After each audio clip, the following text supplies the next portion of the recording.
It is 1976. I had a biology master's from California, and I went to the Forestry Sciences Laboratory in Moscow, Idaho, wanting to do simulation modeling. I knocked on Albert Stage's door, but instead of writing equations, I was handed a chainsaw and put on Robert Monserud's Douglas-fir tussock moth growth study. It meant the physical labor of destructive sampling. Felling stems, bucking them into sections, cutting discs, counting rings one by one out from the pith to reconstruct a tree's entire growth history, and then rebuilding that data set to feed the models. I was the data collection. Somebody had to be. Welcome to EP6, the model behind the marking. We are jumping straight into it today. Yeah, thanks for having me back. So today's mission is, well, it's a deep dive into unpacking the invisible architecture of a modern forest. Because, when you look at a massive forest restoration project out in, like, northeastern Washington, every single tree left standing. Every single spatial gap. Right. Every cluster of pines was ultimately chosen by a computer program, a program that was written in an Idaho lab half a century ago. So we're basically looking at the math that decides the physical reality of the woods. But, before we dive into that math, we really need to draw a firm boundary around that memory we just heard from our series compiler. Oh, yeah, definitely. Because he was that young man with the chainsaw in 1976, physically cutting those discs of wood to build the foundational data set. But, and this is key, he never worked on the Colville National Forest. Right. He never worked anywhere in Northeast Washington. His connection to the marking crews operating out there today runs entirely through the data. I mean, he fed the machine, but he is absolutely not the one holding the paint gun on these modern restoration projects. So the connection is strictly the mathematics. Exactly. It's like those physical discs of wood lying in the sawdust in the 1970s. They were digested by software, and that same underlying software is still generating the prescriptions today. Yeah, the core of it is still there.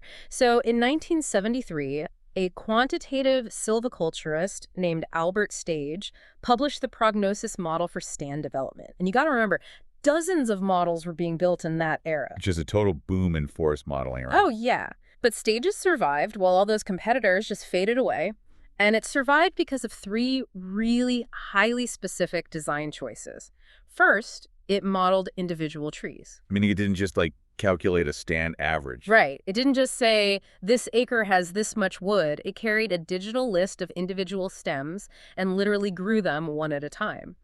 If you want to model a complex mixed-stage forest instead of just a uniform tree farm, you absolutely need individual resolution. That makes sense. Second, it predicted growth based on habitat type rather than site index. Okay, wait. Let's ground those terms for a second, because for anyone listening who isn't, reading forestry manuals on the weekends, how do those two approaches actually differ when you're standing on a piece of land? Sure. So site index tries to predict future growth based on the height of the dominant trees currently standing there at a specific age. Okay. If you have a commercial plantation where every single pine was planted on the exact same Tuesday, site index works beautifully. It's very predictable. Because everything is uniform. Exactly. But in a wild, uneven age stand where, say, a giant ancient cedar is standing next to a tiny suppressed fir. Like a fir that's been stuck in the shade for decades. Right, a fir that's barely growing. In that scenario, site index falls apart completely. So habitat type ignores what is currently growing there. Instead, it classifies the site by the plant association it would naturally support at its climax state. Oh, I see. It looks at the soil, the moisture, the geography. So habitat type basically measures the potential of the ground itself rather than judging the ground by the trees that just happen to be renting space on it right now. Precisely. That's a great way to put it. That allowed the model to handle wild, chaotic forests. But the third reason it survived is, well, it's perhaps the most pragmatic masterstroke of all. What's that? Other sophisticated models back then required highly specialized, really expensive inventories to function. Stage engineered his model to run entirely on the routine, standard stand exam data that foresters were already out in the woods collecting every single day. Wow. I mean, that is just the ultimate example of institutional metabolism. Yeah, it really is. It's like buying a high-end kitchen gadget. If using it requires driving to 3 different specialty grocery stores for rare ingredients, it just stays in the box forever. Gathers dust. Exactly. But if it runs on the leftovers already sitting in your fridge, it becomes part of your daily life. Stage basically built a tool that metabolized the data the agency was naturally producing anyway. And by embedding itself into the daily routine of the agency like that, the model was perfectly positioned for a massive, completely unexpected crisis that arrived just 1 year later. Ah, right. Yeah. We were talking about the 1974 Douglas-fir tussock moth crash program. The idea that a modern growth model owes its architecture to a caterpillar is just, it's fascinating to me. Because defoliation is a biologically complex event.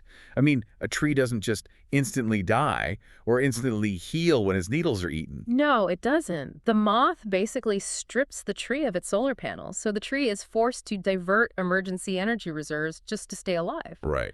It might survive, but its growth slows to a crawl for like a decade.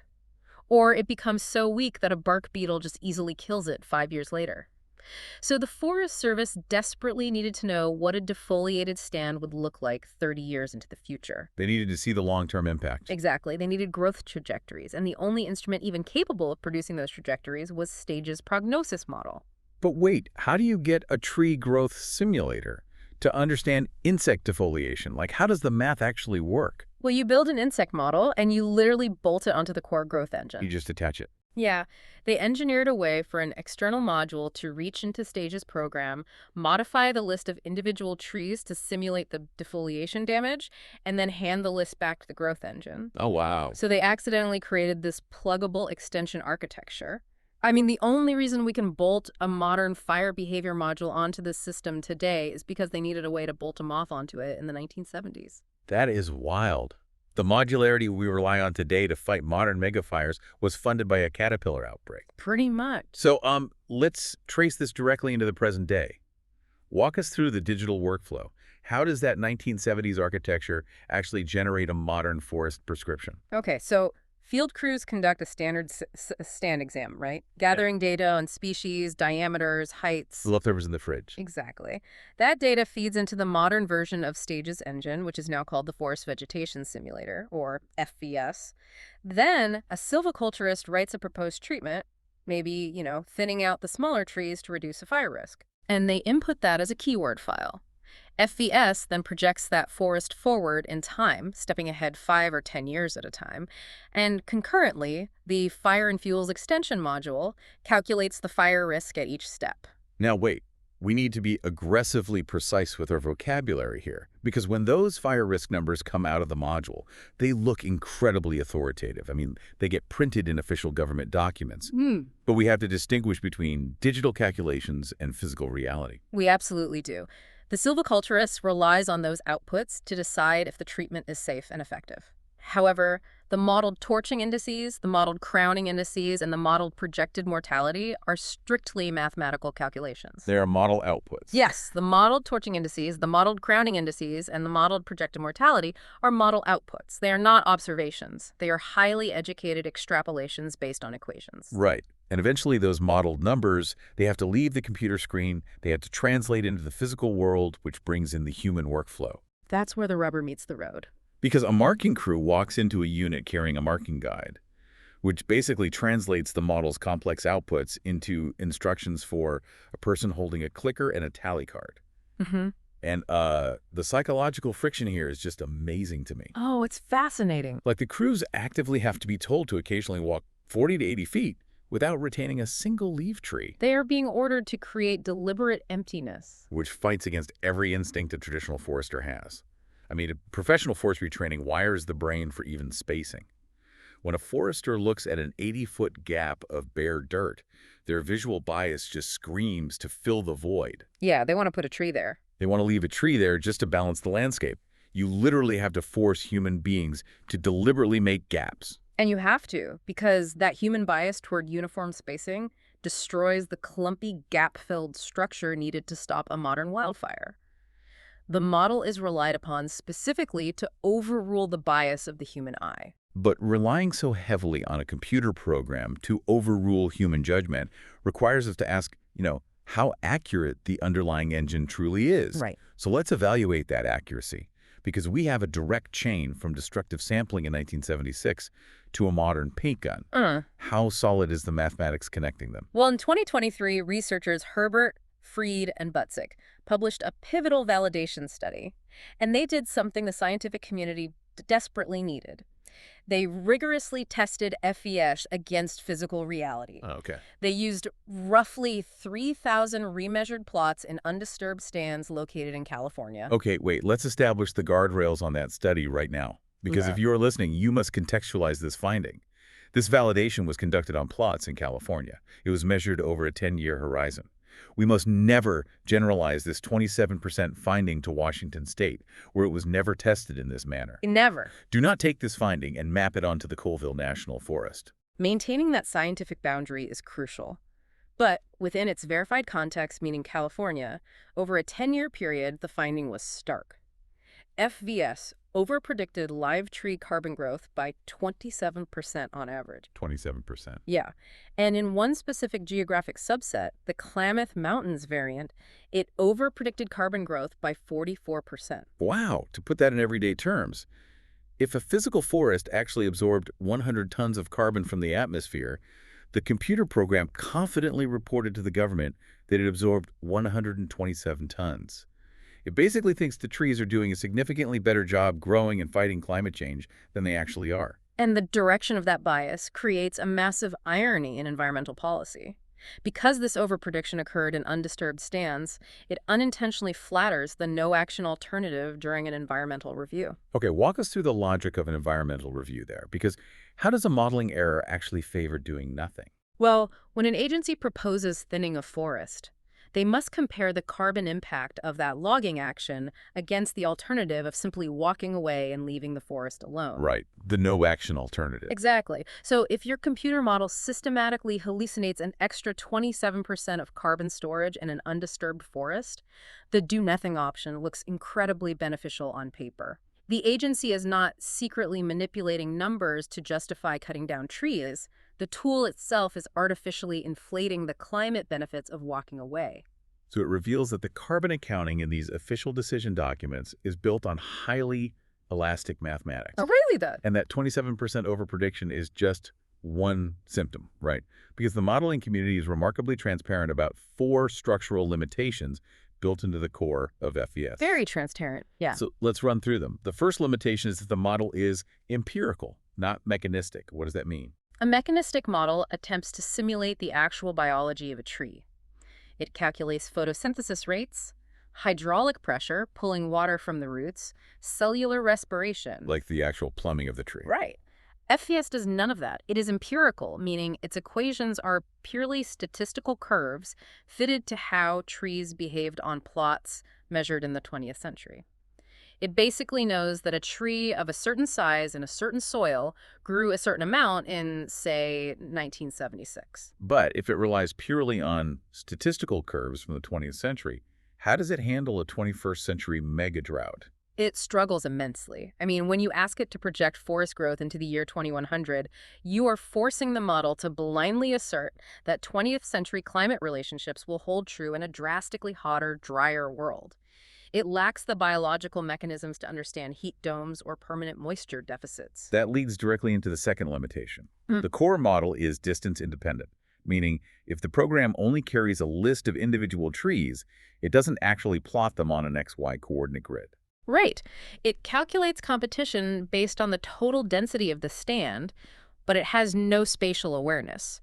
A forest with 40 trees per acre arranged in tight clusters separated by wide-open gaps looks mathematically identical to a forest with 40 trees per acre planted on a perfectly even grid. Wait, really?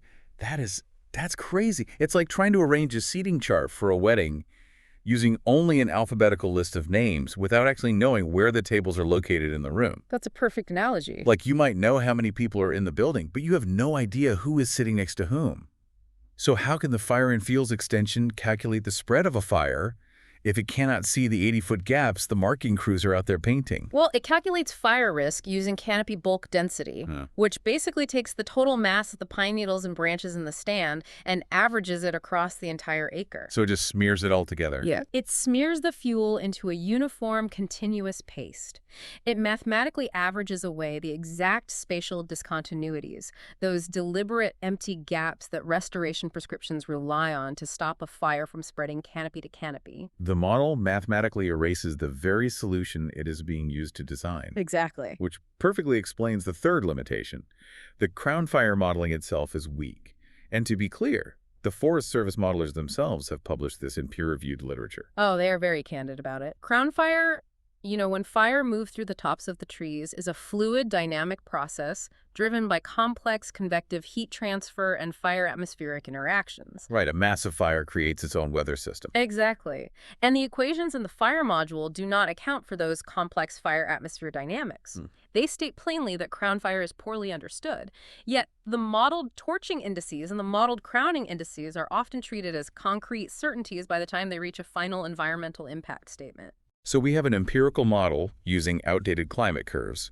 It is completely blind to spatial gaps, and its crown fire physics are missing atmospheric interactions. What is the fourth structural limitation? Regeneration. It is the weakest module in the system. When you thin a forest, you open the canopy. Sunlight floods the forest floor. FVS struggles to accurately predict the explosive biological response of shade-tolerant species, like true firs, that inevitably colonize that newly sunlit ground. But why is missing those specific fir seedlings such a critical failure in the real world? Because those dense thickets of young fir become ladder fuels. A ladder fuel is exactly what it sounds like. It's small trees and low branches that act as a physical staircase, allowing a low-intensity fire burning in the dirt to climb up into the crowns of the oldest, tallest trees. Oh, yeah. If the model fails to predict the aggressive regrowth of ladder fuels after a thinning project, it will drastically underestimate the fire risk in that stand 2 decades later. Wow. So when we lay out all four of these limitations, alongside a 27% carbon overprediction in California, it requires us to step back and ask the ultimate question. If the model has these blind spots, why on earth is it still the national standard? If we look closely at the history, the answer is not born of cynicism. It's not fraud. Models are the only way we can think at scale across millions of acres, and this one earned its place. The honest problem we're looking at is not incompetence. It is drift. Drift. Meaning we are seeing a massive drift between the question the model was built to answer and the questions we are forcing it to answer today. Exactly. Consider Albert Stage in 1973. His prognosis model was built to answer a comparative question. Given this specific stand, how does the timber yield of treatment A compare to treatment B over the next few decades, assuming a relatively stable climate? And for comparing relative timber volumes over decades, it's an exquisite tool. It is. But environmental litigation today demands absolute certainty on entirely different metrics. Today, decision documents legally require us to price absolute carbon magnitudes at a 100-year horizon. We ask the software to predict the physics of complex crown fires, which it lacks the mechanics for. We ask it if a specific clump and gap spatial pattern will alter fire behavior when it is mathematically blind to spatial geometry. Right. And we ask it to extrapolate all of this into a rapidly changing climate that shatters its underlying 20th century statistical curves. We are demanding answers the architecture was never designed to provide, simply because the regulatory framework requires a number in a box. That reframes everything. When you read a dense government report and see a highly confident decimal point about carbon sequestration or modeled torching indices, you have to look past the certainty. You have to remember the human labor compressed into that coefficient. There is a direct line from that digital output back to a young man in the woods in 1976, running a chainsaw, counting tree rings in the sawdust, doing the absolute best he could to quantify the natural world with the tools of his era. Understanding the limits of our tools is just as important as utilizing them. The models are imperfect, but the transparency of the scientific community regarding those imperfections is the real safeguard. I want to leave you with a final thought to ponder on your own. When we expose the drift and the blind spots of this mathematics, the immediate reaction might be to just throw the model away. But what is the alternative? If we abandon the software because of its drift, we are left entirely with unaided human judgment. And as we learned with the marking crews, human instinct is deeply biased. Our eyes naturally want to evenly space the trees and fill the protective gaps, destroying the very resilience a forest needs to survive a modern fire. So which imperfect system do you trust more to build the forests of the future? The deeply biased human eye or the blind mathematics of 1976? Like and subscribe, it really helps the channel reach others.